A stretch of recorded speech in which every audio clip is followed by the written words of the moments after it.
gente. Bom dia a todos, muito obrigado pela presença. Né?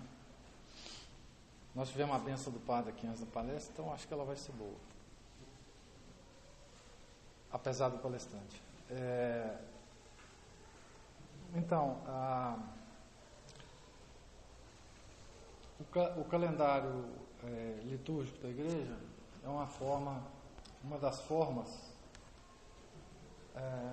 da atividade docente da igreja. Né? O ano litúrgico ele é vivido, né? Ele é uma escola permanente da doutrina cristã, né? Que envolve também as devoções que foram aparecendo ao longo dos séculos e os ensinamentos básicos de Nosso Senhor. Né? O ano litúrgico é uma amálgama, né? Das escrituras e da tradição, né?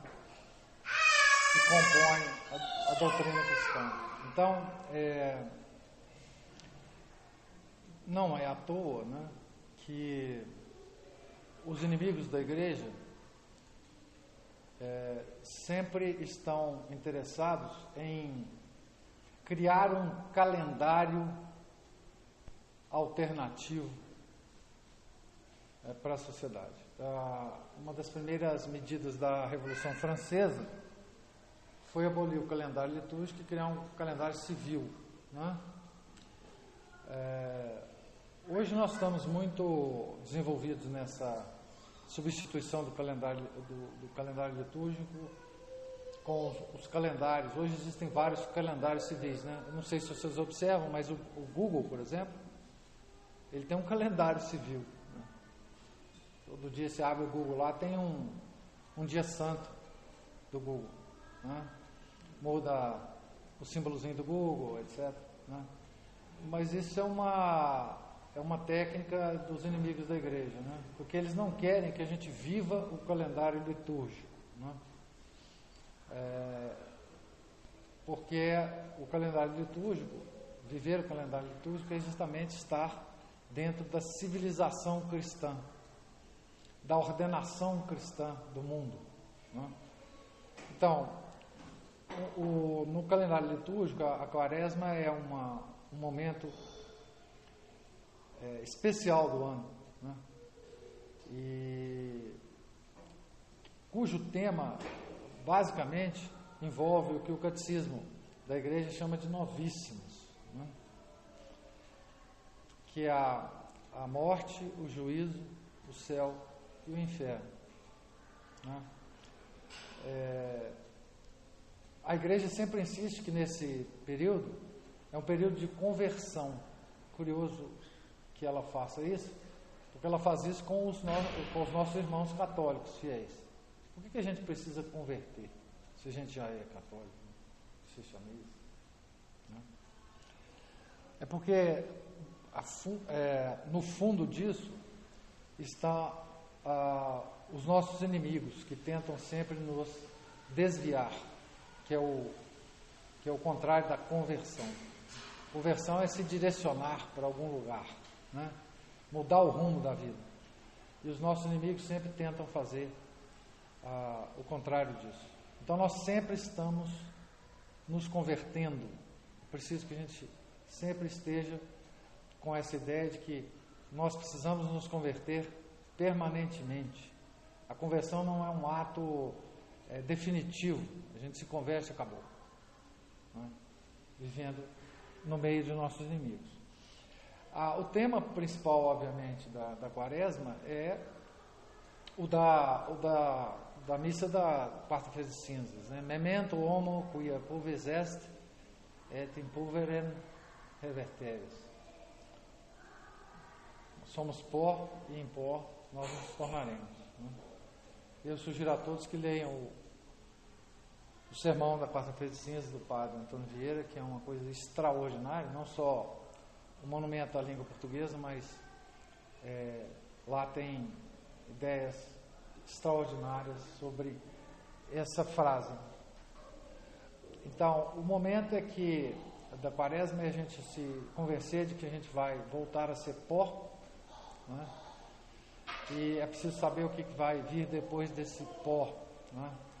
E é um momento propício, porque no final da quaresma nós temos o maior milagre de Deus, que é a redenção, que é a morte do nosso Senhor na cruz, que vai nos propiciar a nossa própria salvação. Por isso que essa é a festa mais importante do calendário litúrgico, que ela tem a ver com a única coisa que preocupa a igreja, e que preocupou a Nosso Senhor, e cuja obra do Nosso Senhor foi sempre esta, que é a salvação das almas.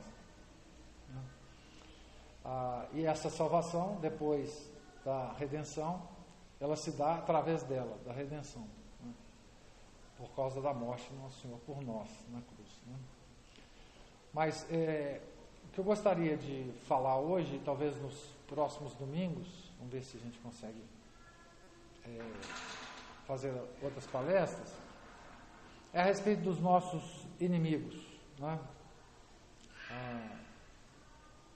Toda vez que a gente entra numa guerra, a gente tem que conhecer os nossos inimigos, né?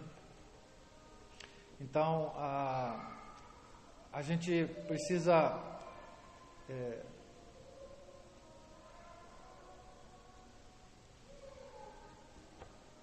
conhecer os nossos inimigos. Eu me baseio aqui, para falar sobre isso, num livro escrito pelo padre Adolf Tanqueray, chamado Compêndio de Teologia Ascética e Mística. Esse livro é um livro extraordinário. Eu comprei ele ainda há uns 4, 5 anos atrás. Eu não sei nem se ele mais está em edição. Esse que eu tenho aqui, eles mudaram o título da obra do padre Adolf Tanqueray. Esse aqui chama A Vida Espiritual Explicada e Comentada.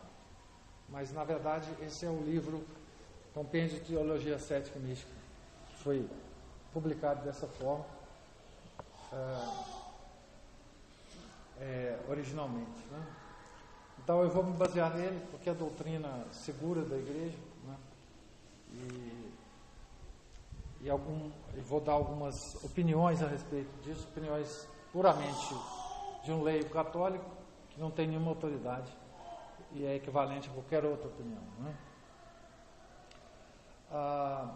Bem, os inimigos espirituais que fazem com que a gente tenha que se converter permanentemente são descritos por São João na carta dele, primeira carta dele, né? Ele descreve os 3 inimigos como concupiscência, o mundo e o demônio. A concupiscência é o inimigo interior que trazemos conosco, é fruto direto do pecado original. O mundo e o demônio são inimigos exteriores que usam a concupiscência para nos desviar. Certo? Então, a concupiscência é de fato o instrumento do demônio e do mundo, né? Então, é preciso que a gente entenda um pouco sobre a concupiscência em termos teológicos, da doutrina segura da igreja, para que a gente saiba como lutar contra ela. Eu vou hoje só descrever a concupiscência, o mundo e o demônio, e na próxima palestra eu vou falar sobre os remédios contra esses inimigos, quais são as nossas armas contra eles, embora no livro a coisa esteja descrita toda em conjunto, tá certo? Então, São João define lá na carta dele, no capítulo 2, versículo 16,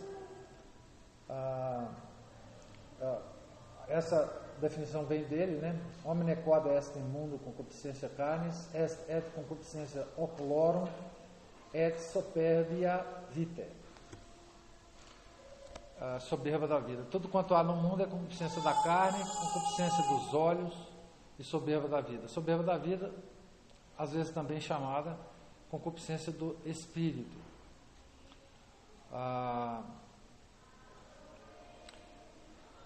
Então essas são as famosas 3 concupiscências que toda a doutrina católica fala, o nosso catecismo fala, né? Enfim, é uma coisa mais ou menos conhecida, né? É curioso que o evangelho do primeiro domingo, do domingo passado, né, ele narra as tentações que o demônio infligiu ao nosso Senhor Jesus Cristo.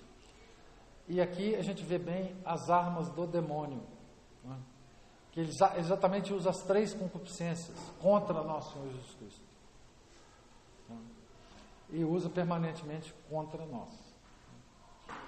Então, as 3 tentações são exatamente exemplos das tentações das 3 concupiscências, né? A concupiscência da carne, quando ele incita Nosso Senhor a transformar as pedras em pães.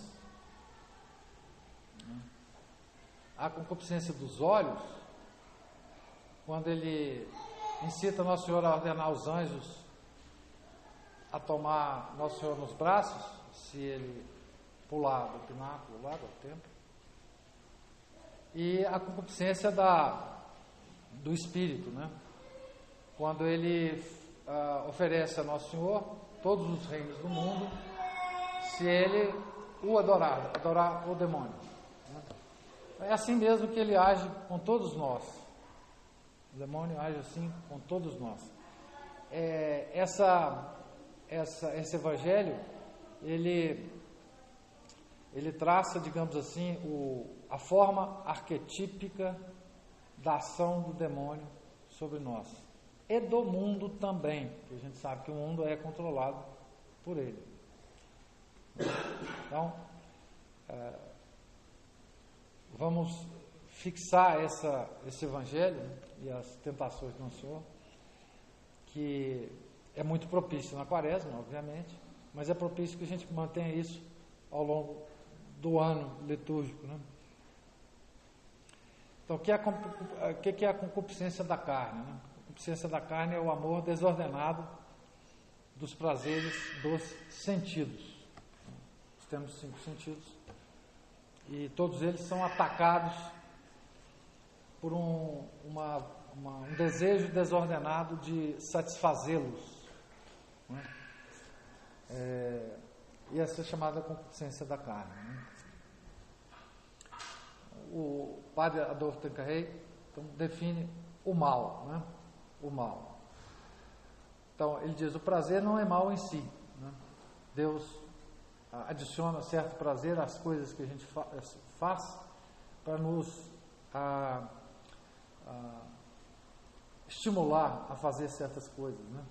Então, por exemplo, o ato de comer é prazeroso, né? Quando é que o prazer se transforma num mal? É quando a gente considera o prazer como o fim de tudo, né? Como um fim no qual se para. Isso é desordem. Isso é desordem, né?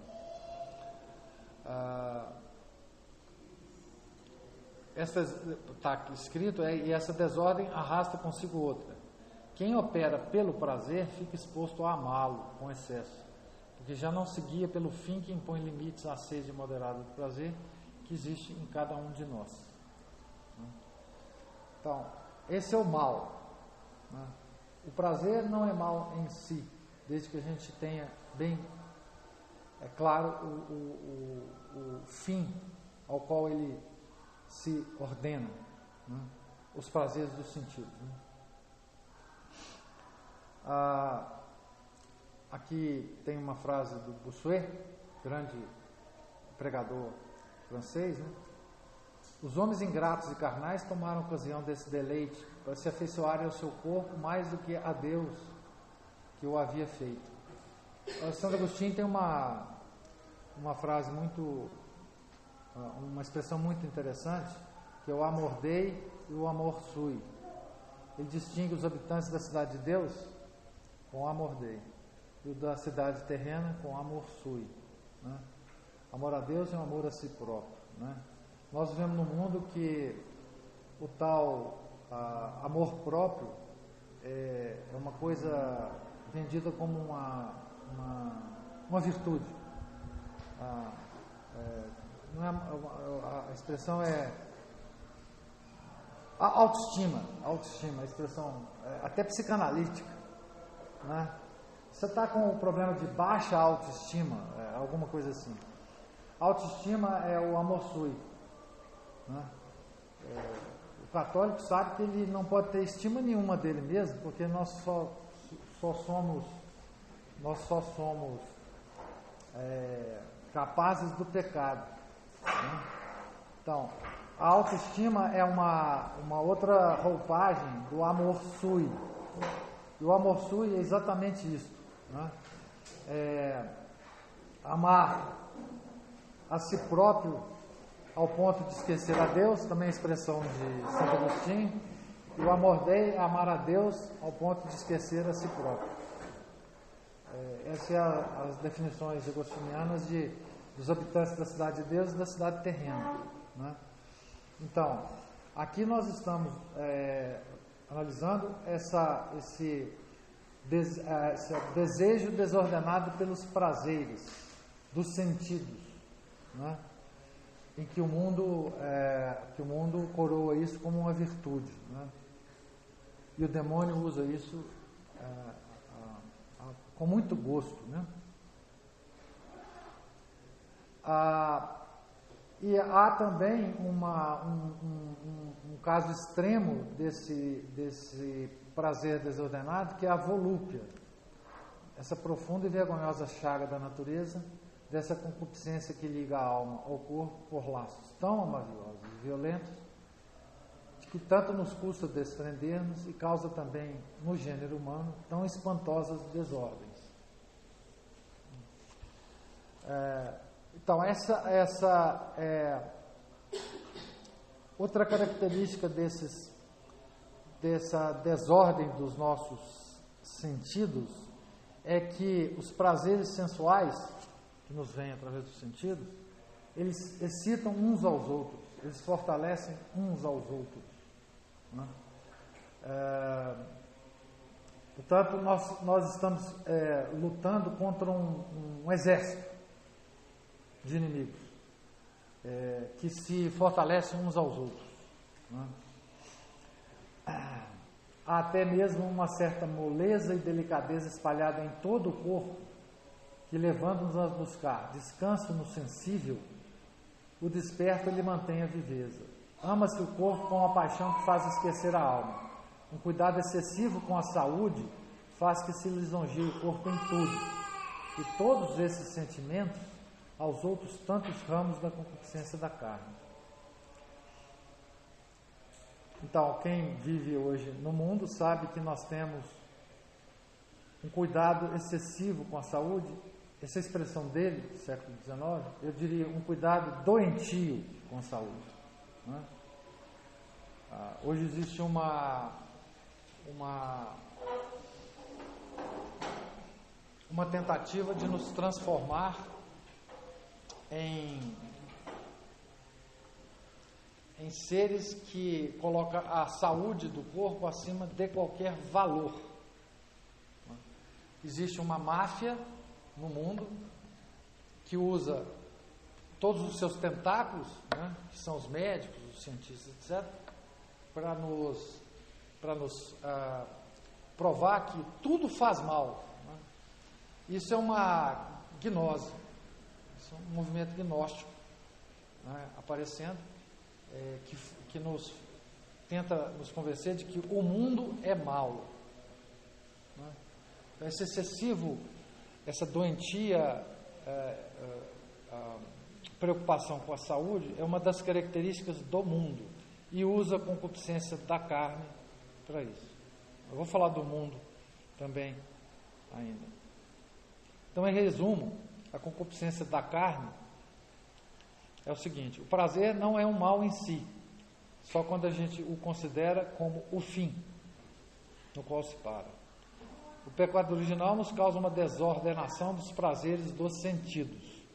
Eles estão espalhados por todo o corpo e em revolta conjunta. Então, esse é o nosso inimigo que está bem pertinho da gente, o nosso companheiro de viagem, certo? Que São João chama concupiscência da carne. A concupiscência dos olhos, o padre Adolfo Tanqueray resume como curiosidade e avareza. Então, o mal. A concupiscência dos olhos compreende duas coisas: a curiosidade doentia e o amor desordenado dos bens da terra.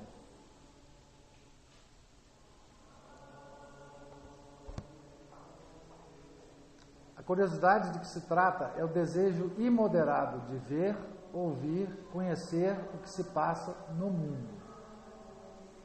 Por exemplo, as secretas intrigas que nele se urdem, não para daí tirar algum proveito espiritual, mas para gozar desse frívolo conhecimento. Na linguagem popular, a fofoca. Estende-se aos séculos passados, quando revolvemos a história, não para colher dela exemplos proveitosos da vida humana, senão para apacentar a imaginação com todos os objetos que lhe aprazem. Abraça mormente todas as falsas ciências divinatórias, pelas quais se pretende esquadrinhar as coisas secretas ou futuras, cujo conhecimento Deus para si reservou. É, pois, como diz Bossuet, usurpar os direitos de Deus é destruir a confiança com que nos devemos entregar à sua vontade.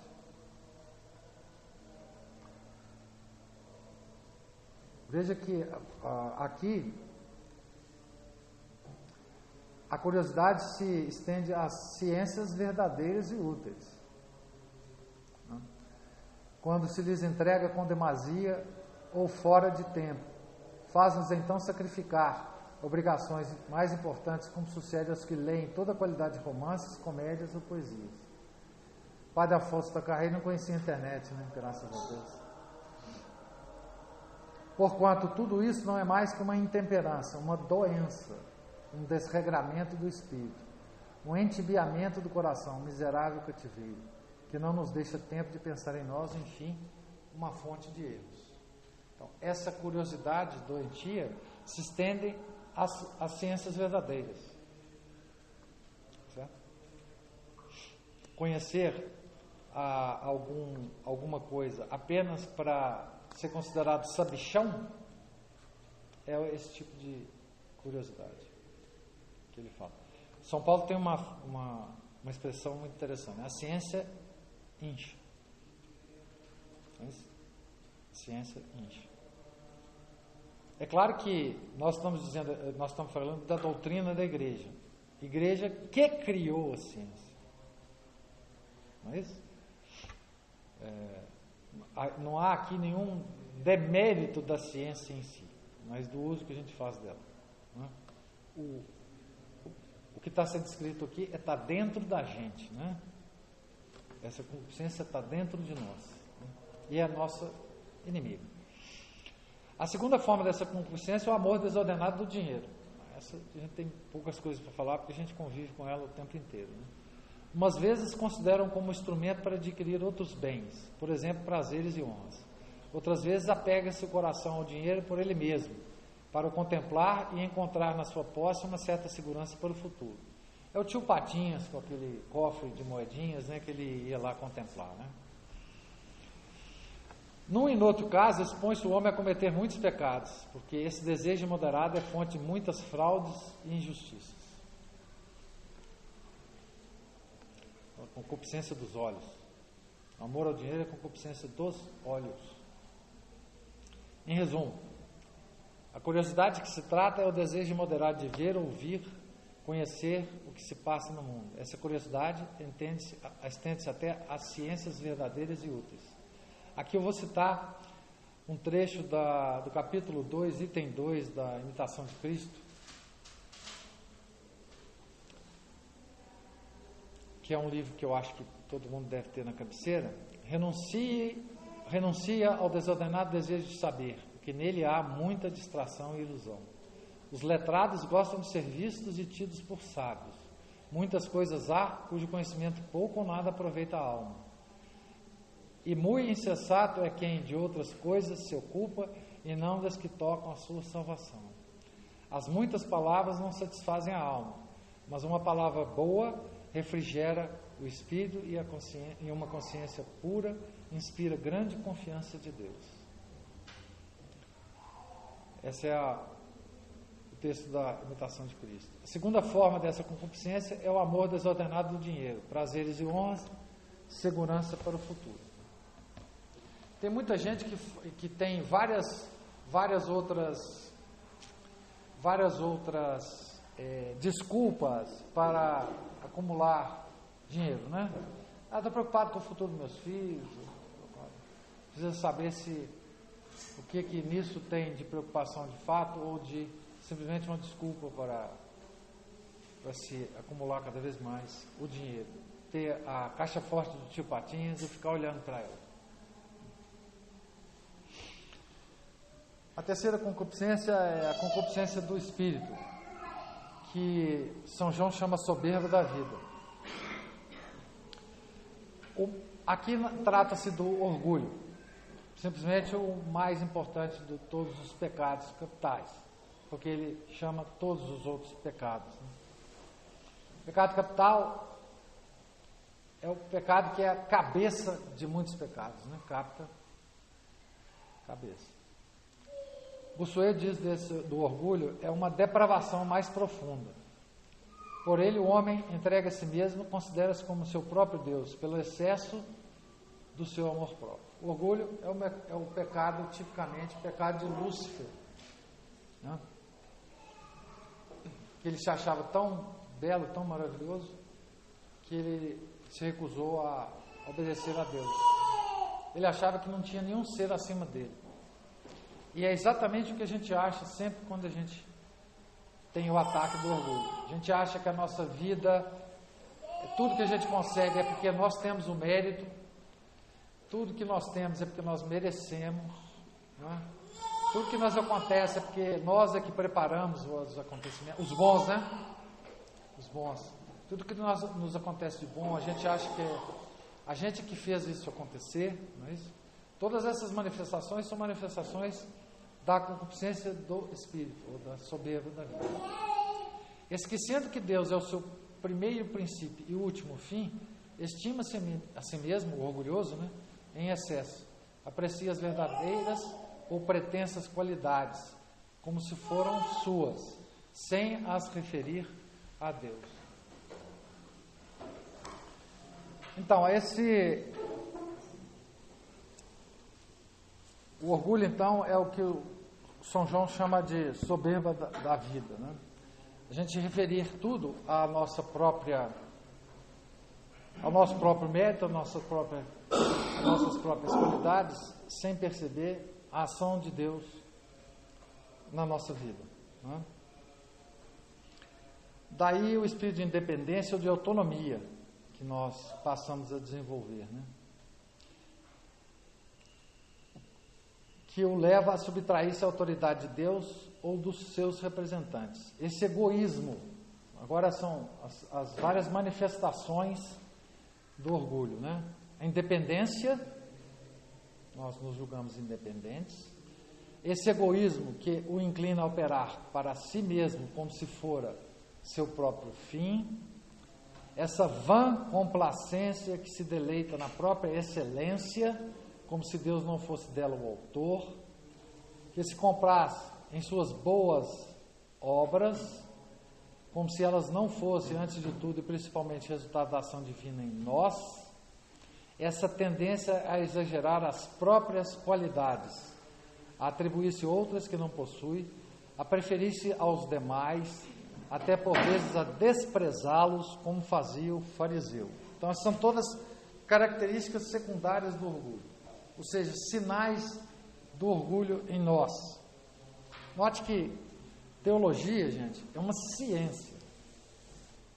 Certo?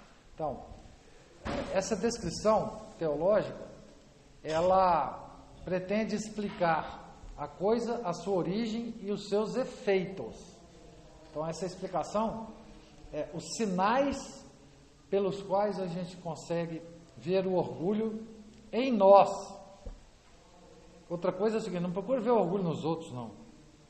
Isso é uma besteira enorme, não vale absolutamente nada, né?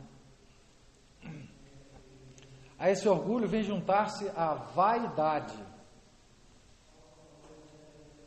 pela qual se busca desordenadamente a estima, a aprovação, o louvor dos outros. Então, orgulho é diferente de vaidade.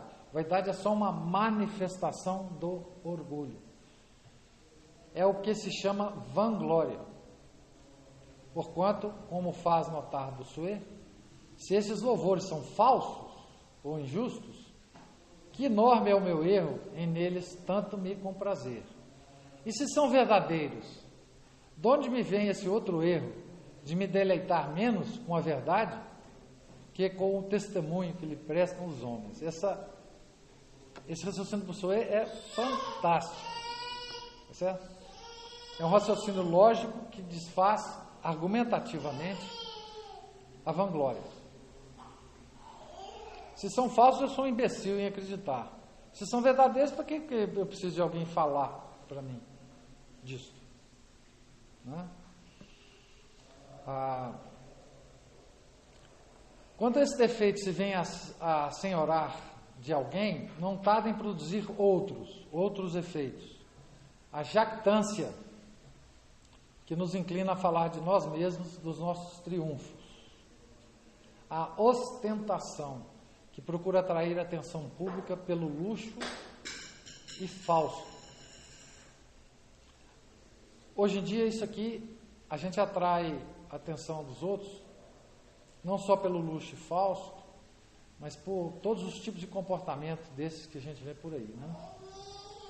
A hipocrisia, que se mascara dos exteriores da virtude, sem se importar de a adquirir. O hipócrita, ele quer se passar por virtuoso.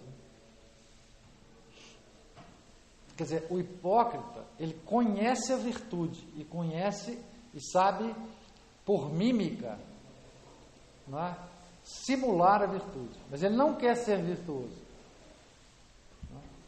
Então, essa hipocrisia é só uma outra face do orgulho, certo? Então, você vê como é que o orgulho, ele se espraia em vários sinais, não é? Exteriores, e ele vai tomando conta de todas as nossas ações, todo o nosso ambiente mental, né?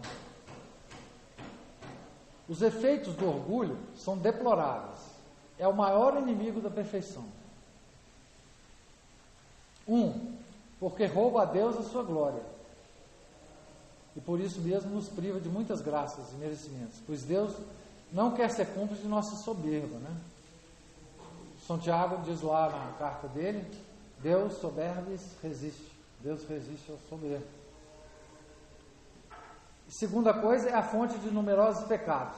Então, agora os pecados advindos do pecado do orgulho, né? Da presunção,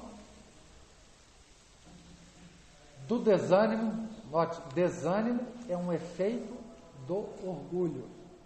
Quando o orgulho vê que caiu tão baixo. O desânimo pode ser ligado aqui à tristeza, é um efeito do orgulho, né? De dissimulação, porque lhe custa confessar as suas desordens, de resistência aos superiores, de inveja e ciúme a respeito do próximo. Eu pus etc. aqui porque isso aqui vai... Muita coisa é filha do orgulho, né? Bem, então aqui estão as 3 concupiscências de que fala São João. Agora nós vamos passar para o segundo inimigo segundo São João, da nossa alma. O segundo inimigo da igreja. O segundo inimigo de Cristo.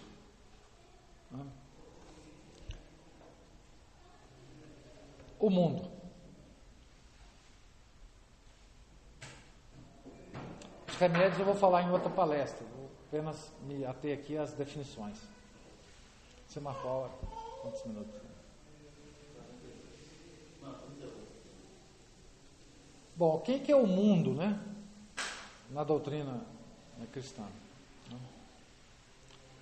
O mundo de que neste lugar se trata não é o conjunto das pessoas que vivem na terra, ou nem a natureza, nem os passarinhos, nem os leãozinhos, os ursinhos.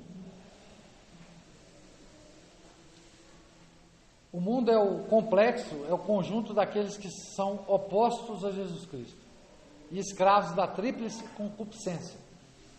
O mundo é todo o conjunto de forças que luta contra a igreja de nosso Senhor Jesus Cristo. Simplesmente isso. Os incrédulos hostis à religião, os indiferentes que não querem saber de uma religião que os obrigaria a sair de sua indolência,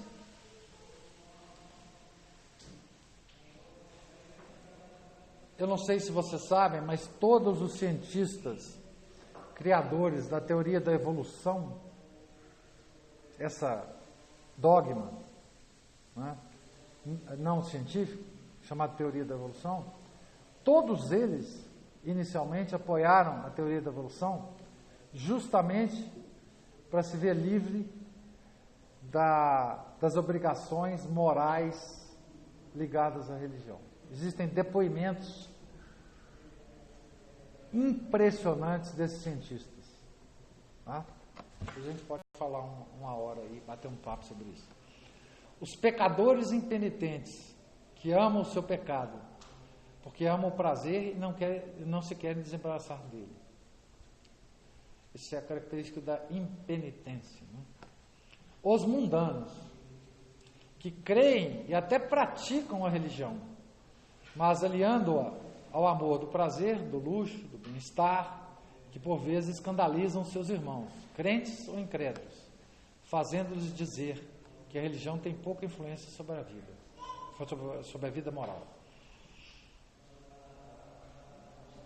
Esse é o mundo. Não é o leãozinho, tá certo? E não são as pessoas. Né? Quem considera o mundo mal são os gnósticos. Então o mundo nos é um inimigo nessa acepção aqui, nessa significação. Tá certo? Tal é o mundo que Jesus Cristo amaldiçoou por causa dos seus escândalos. Vai mundo a escândalos. Ai do mundo por causa dos escândalos. Essa palavra do Nosso Senhor. Né? São João dizia: mundos totus in maligno positus est. O mundo inteiro jaz nas mãos do malvado. Esse mundo aí do Evangelho é este mundo que eu acabei de definir doutrinariamente. Né? Os perigos do mundo, né? Então, quais são os perigos deste mundo? Né?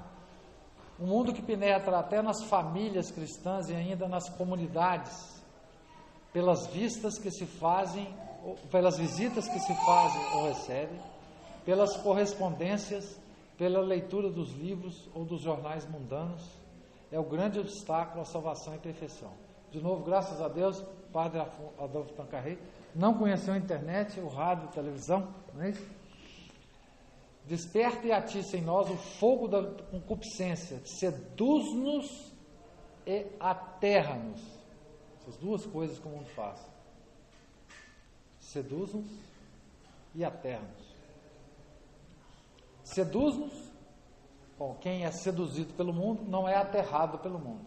Agora, quem resiste ao mundo é aterrado pelo mundo. Vamos ver o que é. Seduz-nos pelas suas máximas, pelo estadear das suas vaidades, pelos seus exemplos perversos. Pelas suas máximas, seus jargões, não é isso?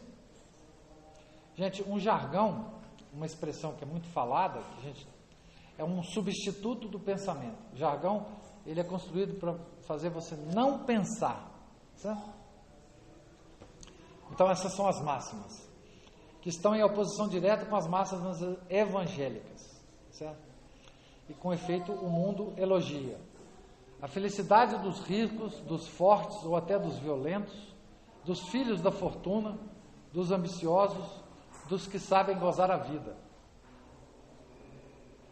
Com que eloquência prega o amor do prazer. Coroemo-nos de rosas, antes que elas murchem. Está no livro das sabedorias, né? Sabedoria. Então diz o mundo, não é um dever sagrado aproveitar a mocidade, gozar a vida? Há muitos outros que assim fazem, e Deus, que é tão bom, não pode condenar toda a gente. Toda essa gente. Não é possível que Deus vai condenar todo mundo para o inferno. Então vamos gozar a vida. Ora, é preciso ganhar a vida. E se fôssemos escrupulosos em questão de negócio, não chegaremos nunca a enriquecer. Esses são os raciocínios, né? Que atacam diretamente as nossas concupiscências, obviamente, né? Segunda coisa, pelo estadear de suas vaidades e seus prazeres. A maior parte das reuniões mundanas não tem, por fim, mais que lisonjear a curiosidade, a sensualidade, até mesmo a voluptuosidade. Então é um show de vaidades, né? O mundo. Eu acho que se o padre Tanqueray reconhecesse a televisão e a internet, ele ia desistir de escrever esse livro. Certo? Desistir. Ele fala de shows teatrais, escândalos oferecidos ao público, enfim, livros licenciosos, mas isso está tão fora de moda agora, né? Nós vemos as coisas no YouTube direto. Não precisamos ler nem nada. Os maus exemplos não vêm, infelizmente, senão aumentar o perigo. Então, quando se vê tantos jovens que se divertem, tantas pessoas casadas infiéis aos seus deveres, tantos comerciantes e homens de negócio que enriquecem por meio de poucos escrupulosos, é forte a tentação de nos deixar arrastar a semelhantes desordens. Então, os maus exemplos. Quando não nos pode seduzir, trata o mundo de nos aterrar. Presta atenção. Todo mundo que resiste ao mundo pode esperar essa ação do mundo,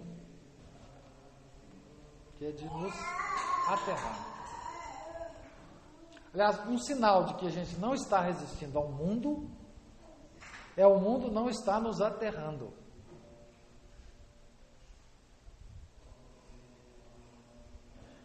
Toda vez que o mundo acha que a igreja está muito legal, tem alguma coisa errada. Por exemplo, vamos só mais exemplo. Por vezes é uma verdadeira perseguição. Então aí, uma forma de nós aterrarmos, né? Organizada contra os crentes. Privam-se da promoção em certas repartições os que cumprem publicamente seus deveres religiosos, ou os que mandam os filhos às escolas católicas. Isso na época dele, né, gente? Outras vezes desviam-se da prática da religião os tímidos, metendo a riso os devotos, os tartufos, os ingênuos que acreditam ainda em dogmas sediços, motejando das mães de família que persistem em investir modestamente suas filhas, perguntando-lhes ironicamente se é assim que elas esperam casar. E quantos realmente que, vencidos do respeito humano e malgrado os protestos da consciência, se deixam escravizar por essas modas tirânicas que já não respeitam o pudor. Em outras circunstâncias, empregam-se ameaças. Se fazeis assim um alarde de vossa religião, não há lugar para vós em nossos escritórios. Se levais tão longe os melindres do pudor, é inútil vir às nossas salas. Se sois tão escrupulosos, não vos posso empregar no meu serviço. É necessário proceder como toda a gente e enganar o público para fazer dinheiro. Esses são os argumentos que o padre Tanqueray estava levantando para nós, né? Agora, hoje morrem no mundo 250 mil cristãos por ano por professar a fé. Então, o mundo também mata aos magotes os cristãos. Se não consegue nos aterrar, então matam simplesmente, né? Esse é o mundo. E não há nada mais fácil do que deixar-se assim seduzir ou aterrar. pois que o mundo encontra um cúmplice em nosso próprio coração e no desejo natural que temos dos bons lugares, das honras, das riquezas. O desejo nosso é natural a isso, às coisas boas, certo? E por isso que nós tendemos a aceitar as regras do mundo.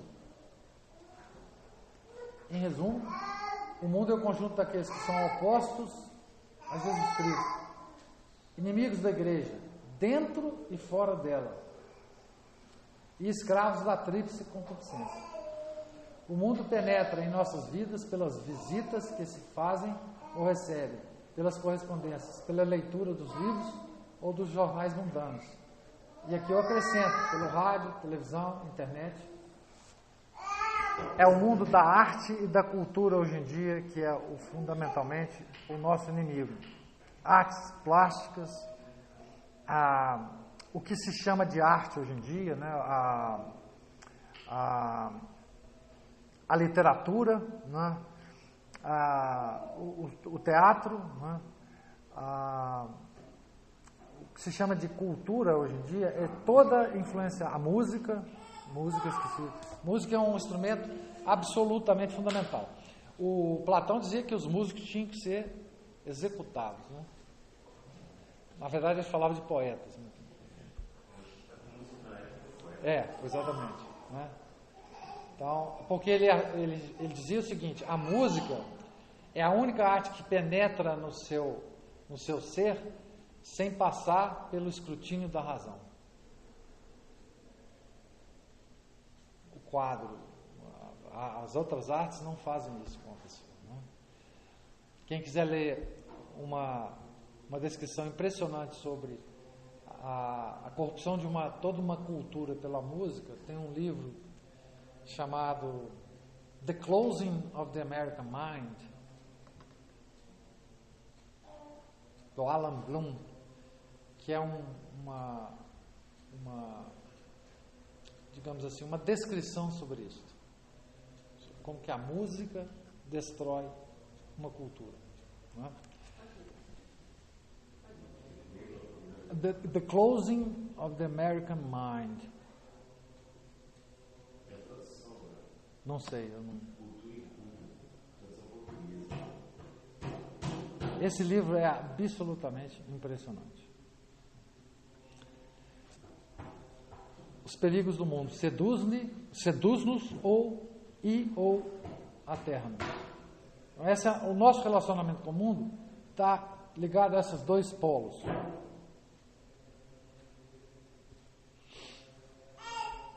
O terceiro inimigo é o demônio. Bem,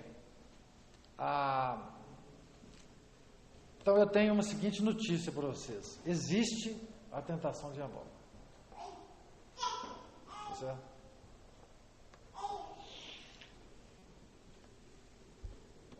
E como o demônio é um anjo, o poder dele sobre nós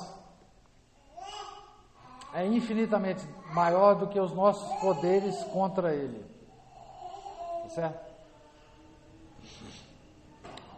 As Escrituras provam essas tentações diabólicas em vários lugares. Aqui o padre Tanqueray cita o livro da sabedoria. Foi pela inveja do demônio que a morte entrou no mundo, e cita São Paulo. Né? Não temos que lutar unicamente contra a carne e sangue, mas contra os espíritos malignos. São Pedro, na primeira carta dele, fala também disso, que o demônio nos circunda como um leão a rugir. Né? Adversarius vester diabolos, tanquam leo rugiens, circuit querens quen devoret.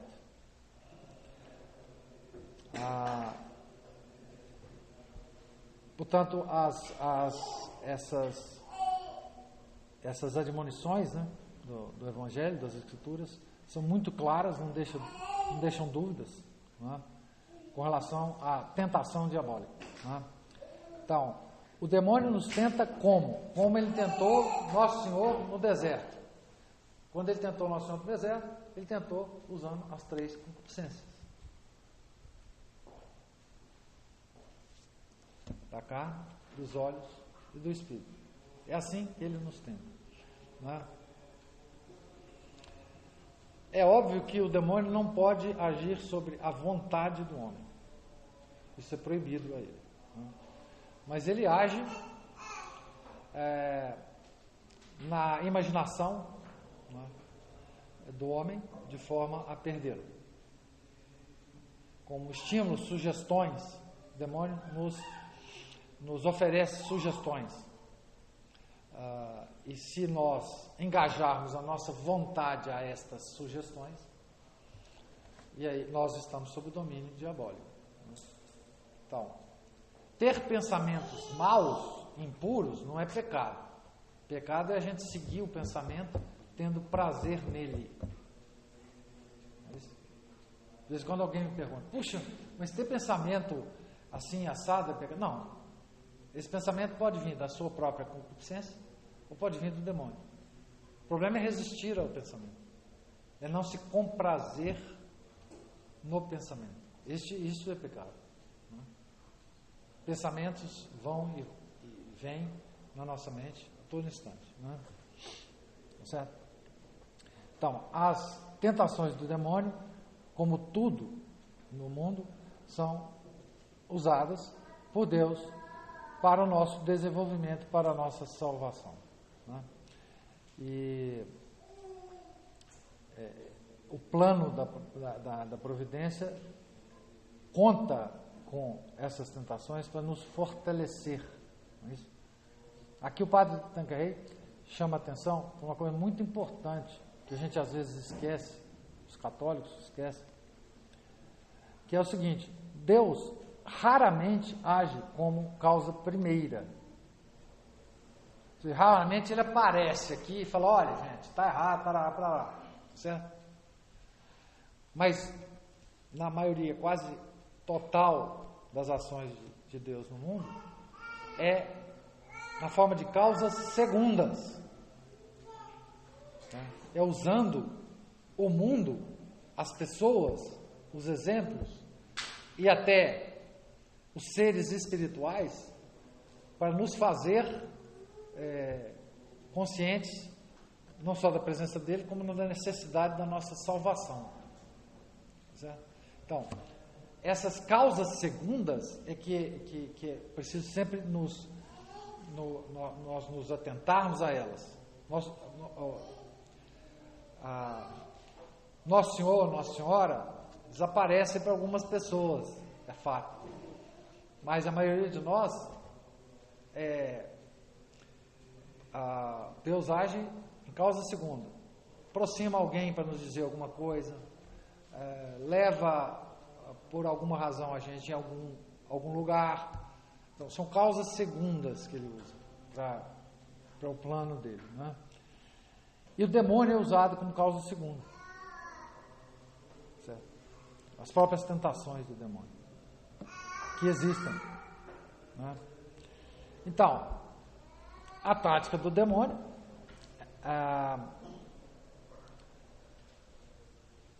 como ele não pode influir na nossa inteligência, na nossa vontade, né? Ele só Deus pode fazer isso, né? Ele tem ação sobre a imaginação e a memória. Então, é aí que ele espera excitar as nossas paixões do apetite sensitivo e nos perder. Né? Ele influi indiretamente sobre a vontade. E se a vontade engajar-se nessa imaginação e nessa memória, aí então começa a tentação diabólica. Eu não estou comentando, nem padre Tanqueray, sobre as possessões demoníacas. Isso é uma outra coisa completamente diferente que não está fora do escopo aqui agora. Certo?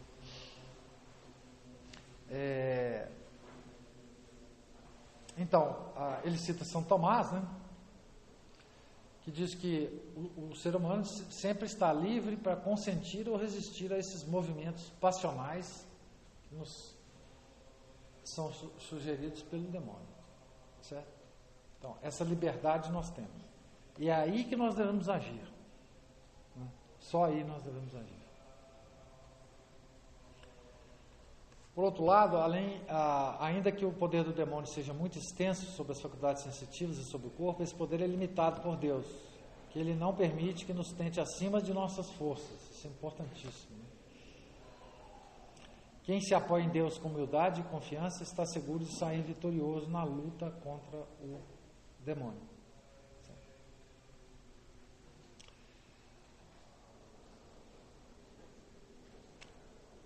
Uma advertência de São Tomás é sempre muito boa, né? Que nós não devemos crer, né, que todas as tentações que experimentamos são obras do demônio. Senão nós estamos sob a influência do demônio. O demônio quer que a gente pense assim. A nossa consciência, ativada por hábitos passados e imprudências presentes, basta para explicar grande número delas. Certo? Mas também seria temerário afirmar que ele não tem influência sobre nenhuma tentação, contrariamente à doutrina manifesta da Sagrada Escritura e da tradição. A sua inveja contra os homens e o desejo que tem de nos escravizar explicam suficientemente sua intervenção. Então, há tentações, mas nós não devemos achar que toda a tentação a que nós estamos submetidos vem do demônio. Nós temos uma pletora enorme de coisas dentro da gente que pode suscitar essas tentações. Certo? Enfim, tão violentas quanto... Aqui ele dá uma regra simples de discernimento dos espíritos.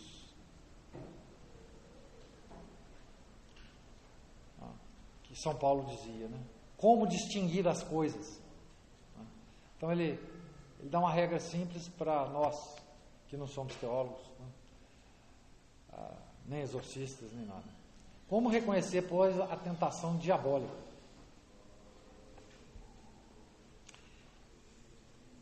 Então ele diz assim, olha, quando a tentação lança na alma uma perturbação profunda e duradoura, quando sugere o gosto de coisas que dão na vista, de mortificações extraordinárias e aparentes, sobretudo quando a alma se sente fortemente inclinada a não dizer nada disso ao seu diretor espiritual e a desconfiar dos superiores. Veja, o demônio tenta, inclusive, na direção de coisas que são normalmente orientações da igreja. Mas quando isso está exagerado, pode-se duvidar de que aí exista alguma coisa demoníaca.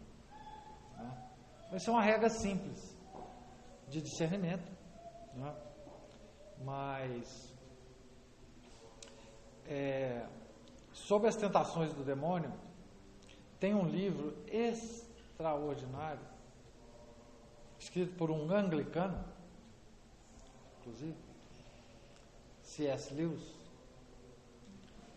que foi traduzido, eu não sei como que ele foi traduzido, mas Cartas de um Diabo Aprendiz?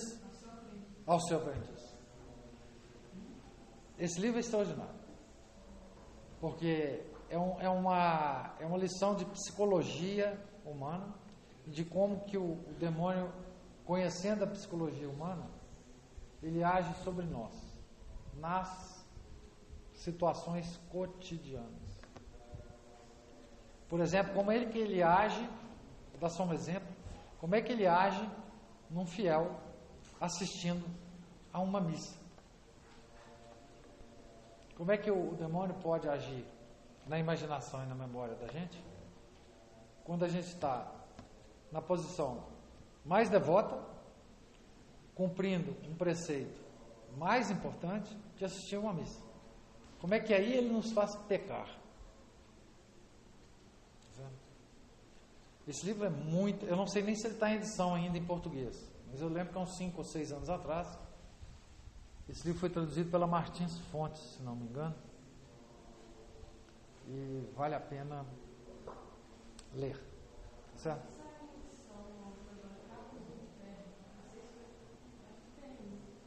Esse eu não vi. Em inglês chama Screwtape Letters. Em inglês tem vários nomes para o demônio, né? Como em português, né? Screwtape é uma delas. Bem, gente, então, em resumo, né, existe a tentação diabólica, confirmada pelas Sagradas Escrituras e pela tradição. Na tentação, temos socorro de nosso anjo da guarda, de Deus e de seu Filho, e de Nossa Senhora. O demônio age sobre os sentidos exteriores e interiores, em particular sobre a imaginação e a memória, bem como sobre as paixões que residem no apetite sensível. Deus não permite que o demônio nos tente acima de nossas forças. Então, essas são as características principais disso, né? Então, com isso eu termino a palestra de hoje sobre as concupiscências da carne, as 3 concupiscências, né? E dos 3 inimigos nossos, né? Que são as concupiscências, o mundo e o demônio. Eu pretendo, na semana que vem, falar sobre o remédio que cada um de nós deve usar contra esses nossos 3 inimigos, e particularmente um remédio que é sugerido pela igreja no período da quaresma, se der tempo, né? Sobre as mortificações cristãs, que a igreja sugere que a gente pratique principalmente na quaresma. Mortificações cristãs. Então eu termino aqui a palestra. Eu gostaria de saber se alguém tem alguma afirmação a fazer, algum comentário, alguma...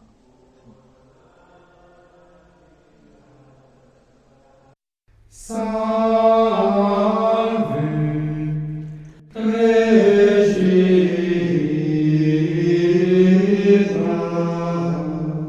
Mater Misericordiae,